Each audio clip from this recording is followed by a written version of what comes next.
السلام علیکم ورحمۃ اللہ وبرکاتہ۔ آج ہم دیکھتے ہیں کہ سچ اور جھوٹ بولنے کے انجام کیا ہوتے ہیں، اور اپنا اس کی حدیث مبارکہ کی روشنی میں اپنا ہم جائزہ لیں گے۔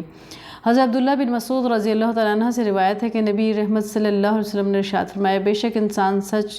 سچ انسان کو نیکوکاری کا راستہ بتلاتا ہے، اور نیکوکاری یقیناً انسان کو جنت میں پہنچا دیتی ہے، اور بے شک آدمی سچ بولتا رہتا ہے یہاں تک کہ اللہ تعالیٰ کے ہاں اس کا نام صدیقین میں لکھا جاتا ہے۔ اس کے برعکس جھوٹ انسان کو بدکاری کا راستہ بتلاتا ہے، اور بدکاری یقیناً انسان کو جہنم میں پہنچا دیتی ہے، اور بے شک آدمی جھوٹ بولتا رہتا ہے یہاں تک کہ اللہ کے ہاں اس کا نام کذابین بڑے جھوٹوں میں لکھ دیا جاتا ہے۔ تو ہمیں دیکھنا یہ ہے کہ اپنا جائزہ یہ لینا کہ ہم سچ بولتے ہیں یا جھوٹ بولتے ہیں۔ بعض اوقات ہم کہتے ہیں مصلحتاً ہم نے جھوٹ بولا، مصلحتاً جھوٹ نہیں ہوتا، جھوٹ ہی ہوتا ہے، لہٰذا جھوٹ سے بچنا ہے ہم نے، کیونکہ جھوٹ کا انجام جہنم ہے، اور سچ بولنے کی ہم نے کوشش کرنی ہے، کیونکہ سچ کا راستہ جنت کا راستہ ہے۔ تو آج ہم یہ جائزہ لیں گے، آیا ہم اپنی زندگی میں سچ بولتے ہیں یا جھوٹ بولتے ہیں، اور اگر سچ بولتے ہیں تو اللہ کا شکر ادا کریں، اگر جھوٹ بولتے ہیں تو آج ہی سے معافی مانگ کے ہمیں کیا کرنا چاہیے، سچ کے راستے پہ چلنا چاہیے، تاکہ جنت کے راستے پہ ہم